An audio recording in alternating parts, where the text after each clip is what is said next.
இன்றைக்கி தேட்டர்ஸில் ரிலீஸ் ஆன ஆரோமலை படம் எப்படி இருக்குன்னு பார்த்துருவோம். ஸோ இந்த படத்தை என்னை பார்க்க வைக்கிறதுக்கு காரணம் மெயினாக அந்த கிஷன் தாஸ், ஹர்ஷத் கான் அண்ட் அந்த டீம் போட்ட ப்ரொமோஷனல் எஃபர்ட்ஸ் தான். இன்ஸ்டாகிராம் ப்ரொமோஷனல் எஃபர்ட்ஸ் எல்லாமே அழகாக இருந்துச்சு. இந்த மாதிரி ஒரு ப்ரொமோஷனல் கண்டென்ட் நான் பார்த்ததே இல்லை. ஒவ்வொரு நாளும் ஒவ்வொரு மாதிரி ஒரு விதமாக யோசிச்சு படத்தை ப்ரொமோட் பண்ணியிருந்தாங்க. ரொம்ப நல்லா இருந்துச்சு. அது கிஷன் தாஸோட ரைட்டிங்கில். ஸோ அவர் எழுதியிருக்காரு. நோட்டபுளான ஒரு விஷயம், அவர் எழுதி சரண் தியாகு ஜிவிஎம் அசிஸ்டன்ட் டைரக்ட் பண்ண. ஆக்சுவலி ஜிவிஎம் அசிஸ்டன்ட் அப்படின்றது இந்த படத்தில் அந்த கௌதம் மேனன் டச் நிறைய இடத்துல இருந்துச்சு. ஸோ அதனால் கூகுள் பண்ணி பார்த்தப்போ தெரிஞ்சுது இவர் ஜிவிஎம்மோட அசிஸ்டன்ட் அப்படின்னு. ஸோ இந்த படத்தோட கதையை பற்றி பார்த்தோன்னா, விடிவி பல கிளாசிக்கான லவ் படத்தை பார்த்து காதல் இப்படி தான் இருக்கும் அப்படின்ற மாதிரி ஒரு டெலுலு உலகத்தில் வாழ்ந்துட்டு இருக்காரு கிஷன் தாஸ். அதே மாதிரி ஒரு 2-3 ரிஜெக்ஷன்ஸையும் ஃபேஸ் பண்ண பேரண்ட்ஸ் என்ன ஒரு மேட்ரிமோனியல் கம்பெனியில் சேர்த்து விடுறாங்க. ஸோ அந்த மேட்ரிமோனியல் கம்பெனிலையும் அவர் அதே வில்லங்கத்தை தான் பண்ணிட்டு இருந்திருக்காரு. ஸோ இதுக்கப்புறம் என்ன நடக்குது அப்படிங்கிறது அந்த படத்தோட கதை. ஸோ இந்த படத்தில் எனக்கு ரொம்ப பிடிச்ச விஷயம் என்னென்னு பார்த்தீங்கன்னா, கண்டிப்பாக அந்த சிவாத்மிகாவோட கேரக்டர் தான்.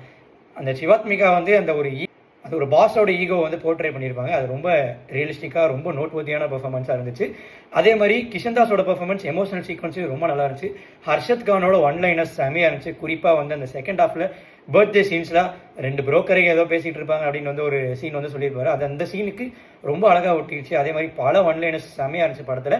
இந்த படத்தோட ஃபர்ஸ்ட் ஹாஃபில் மேட்ரிமோனியல் சீக்வன்ஸ் அந்த ஒரு கம்பெனியில் எப்படிலாம் நடக்கும் அப்படின்றது போர்ட்ரே பண்ணியிருப்பாங்க. ரொம்ப நல்லா இருந்துச்சு. அந்த சீன் எல்லாமே பார்க்க புதுசாக இருந்துச்சு.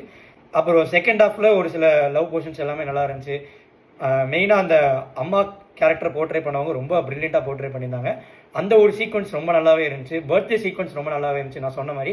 ஸோ இந்த மாதிரி பல சீக்வன்ஸ் நல்லா இருந்துச்சு. மியூசிக்கு ஒரு பெரிய ப்ளஸ்ஸு. ஸோ இந்த ராம்காமில் நம்மளை உட்கார வைக்கணும் அப்படின்னா மியூசிக் நல்லா இருக்கணும் அண்ட் சினிமாட்டோகிராஃபி நல்லா இருக்கணும், ஃப்ரேம்ஸ் நல்லா இருக்கணும். மெயினாக அந்த ரெண்டுமே இந்த படத்தில் ரொம்ப நல்லா இருந்துச்சு. மெயினாக எப்படி வந்தாயோ அப்படின்ற ஒரு பாட்டு சித்துக்குமாரோட கம்போசிஷனை சின்மயி பாடியிருப்பாங்க. ரொம்ப நல்லா இருந்துச்சு அந்த ஒரு பாட்டு.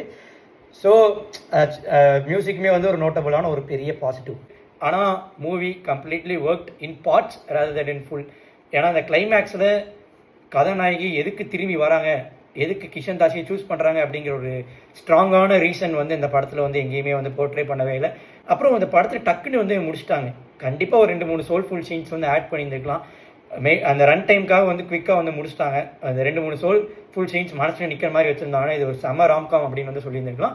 இப்போதைக்கு ஓகே, டீசெண்டான ஒரு டைம் பாஸ் ராம்காம் அப்படின்ற மாதிரி சொல்லலாம். டெஃபினட்டாக நீங்கள் ஒன் டைம் தேட்டரில் பார்க்கலாம். கிஷன் தாஸோட பர்ஃபார்மன்ஸ், ஹர்ஷத் கானோட ஒன்லைனர்ஸ், ஃபர்ஸ்ட் ஹாஃப் குறிப்பாக ப்ரில்லியண்ட்டாக எழுதியிருந்தாங்க. அந்த ஃபர்ஸ்ட் ஹாஃப்காகவே நீங்கள் கண்டிப்பாக ஒரு டைம் ட்ரை பண்ணலாம். விடிவி கணேஷ்மே அவருக்கான ரோலுமே நல்லா இருந்துச்சு. ஸோ ட்ரை பண்ணுங்கள் இந்த படத்தை ஃப்ரீயாக இருந்தீங்கன்னா.